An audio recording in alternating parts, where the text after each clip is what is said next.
وہ بیت رضوان جس کے بارے میں اللہ نے فرمایا لقد رضی اللہ عن المؤمنین اذ یبایعونک تحت الشجرہ، وہ ایمان والے جنہوں نے اس درخت کے نیچے بیٹھ کے آپ کے ہاتھ پہ بیعت کی تھی۔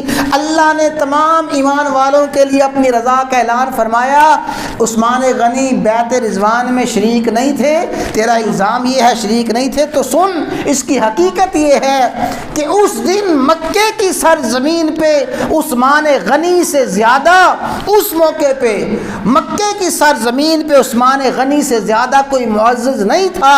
رسول اللہ صلی اللہ علیہ وسلم نے تمام صحابہ کرام کو چھوڑ کے عثمان غنی کا انتخاب فرمایا تھا، اپنا سفیر بنا کے بھیجا تھا۔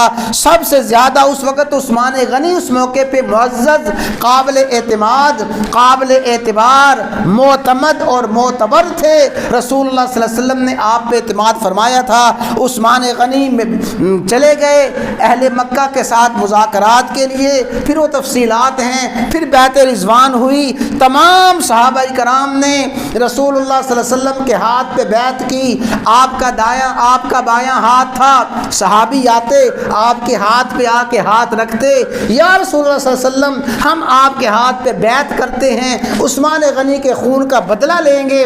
تمام صحابہ نے بیعت کی، اور اس وقت آپ نے ارشاد فرمایا لوگوں سنو سنو، بیادہ الیمنا، یہ میرا دایاں ہاتھ ہے، اس وقت یہ دایاں ہاتھ میرا ہاتھ نہیں ہے، ہذہ ید عثمان، یہ ہاتھ عثمان کا ہاتھ ہے اور یہ بایاں ہاتھ میرا ہے، میں عثمان کی طرف سے بیعت کر رہا ہوں۔ آپ نے اپنا دایاں ہاتھ اپنے بائیں ہاتھ پہ رکھا، فرمایا عثمان غنی بھی اس بیعت میں شریک ہے۔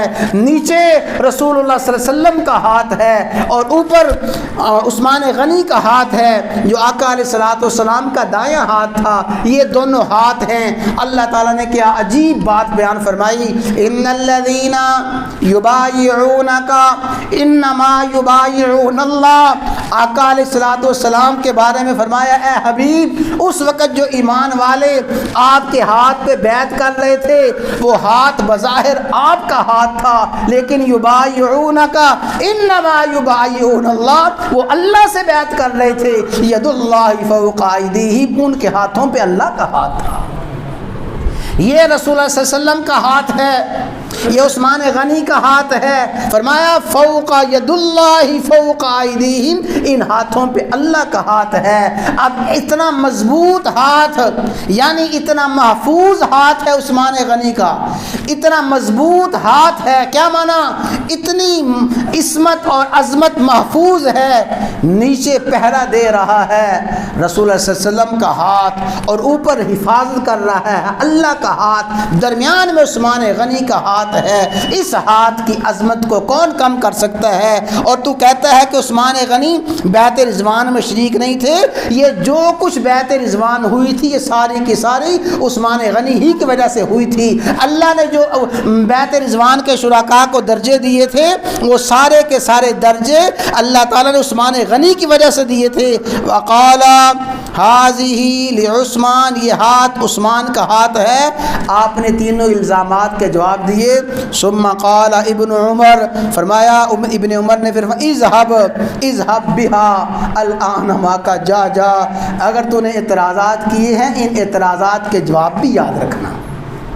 عثمان غنی پہ تو نے اعتراضات کیے ہیں، جو میں نے جواب دیے ہیں ان جوابات کو یاد رکھنا۔ تو حضرات ذی وقار یاد رکھیں، عثمان غنی رضی اللہ تعالیٰ عنہ کی ذات اور آپ کی عظمت اور فضیلت اور آپ کی شان اور منقبت آسمان کے چمکتے ہوئے ستاروں کی طرح ہیں۔ اس دور میں بھی عثمان غنی کے مخالفین نے اعتراضات کیے، لیکن وہ اعتراضات جھوٹے تھے، الزامات لگائے جھوٹے تھے۔ بعد میں آنے والے کئی مفکرین، نام نہاد مفکرین نے عثمان غنی کی خلافت پہ، عثمان غنی رضی اللہ عنہ کی سیرت پہ اعتراضات کیے۔ معاذ اللہ آپ کو اقربا پروری کا تانا دیا، اور معاذ اللہ ثم معاذ اللہ کئی بدبختوں نے حضرت عثمان غنی کی خلافت کو بیان کرتے ہوئے آپ پہ معاذ اللہ خائن ہونے کے الزامات لگائے، لیکن وہ الزامات اس دور میں بھی جھوٹے تھے، آج بھی جھوٹے ہیں۔ عثمان غنی ان الزامات سے بری الذمہ ہیں۔